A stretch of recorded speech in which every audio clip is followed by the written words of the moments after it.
તો એક વાત છે કે એક અમીર માણસ હતો જેણે એમ સુકૂન નહીં મળતું હતું. એના પાસે બહુ પૈસા હતા તો એને રાતના ઊંઘ બી નહીં આવતું હતું અને એને ખુશી કંઈ મળતી નહીં હતી.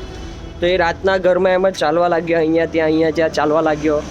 પણ એને એમ ગભરાટ જેવું થવા લાગ્યું તો એણે વિચાર્યું કે ચાલો ભાઈ મેં ગાડી ચાલુ કરું. નીચે પાર્કિંગમાં ગયો, ગાડી ચાલુ કરું. એણે વિચાર્યું લોંગ ડ્રાઈવ પર જાઉં. તો એ લોંગ ડ્રાઈવ પર જાય છે અને જાતા એને મનમાં કંઈ એમ શાંતિ નહીં મળતી, એમ બેચેની જેવી થાય. તો એને એક મંદિર દેખાયું. તો એણે મંદિરમાં જોયું. એ વિચાર્યો કે મંદિરમાં જઈને બેસું, જરાક શાંતિ થશે, મન સુખ થશે. તો એ જેમ મંદિરના અંદર એન્ટર કરે તો એને એક દેખાય કે એક માણસ જે પહેલાંથી ત્યાં જ છે અને જરાક એનું મોઢું એમ નાનું છે, રડવા જેવો થઈ ગયો છે. તો એણે પૂછ્યું અમીર માણસે કે ભાઈ શું થયું તને? તો એણે કીધું કે ભાઈ મને પૈસાની જરૂર છે, કેમ કે મારી વાઈફ છે તે હોસ્પિટલમાં છે અને અગર મેં કાલે સવાર સુધી અગર પૈસા ના મળે તો એનું ઓપરેશન નહીં થશે, તો એ લગભગ નહીં રહી શકે. તો અમીર માણસે સાંભળીને જ પૈસા જે એના ખિસ્સામાં હતા તે એણે આપી દીધા.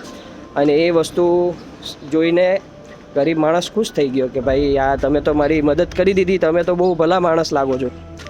તો અમીર માણસે એને કાર્ડ આપ્યું, વિઝિટિંગ કાર્ડ, કે લે ભાઈ મારો કાર્ડ લે, તને ગમે ત્યારે કંઈ બી તકલીફ પડે તો આ મારા પાસે આવી જજે. તો ગરીબ માણસે કાર્ડ એને પાછો આપી દે અને કે આ જોઈને અમીર માણસ એમ કહે કે ભાઈ શું થયું, તું કાર્ડ મને પાછો આપી દીધો, તારા પાસે કોઈ બીજા અમીર માણસનો કાર્ડ લાગે છે. તો પેલો એમ કહે છે કે એવું તો કંઈ નથી, પણ મારા પાસે એનો કાર્ડ છે જે તમને અહીંયા 2:30 વાગે રાતના અહીંયા આ સમયે મને મદદ કરવા મોકલ્યો. તો આ સ્ટોરીથી એક જ વસ્તુ છે કે આપણે પ્રયાસ કરતું રહેવા જોઈએ, આપણે ભગવાનને માનતું રહેવા જોઈએ.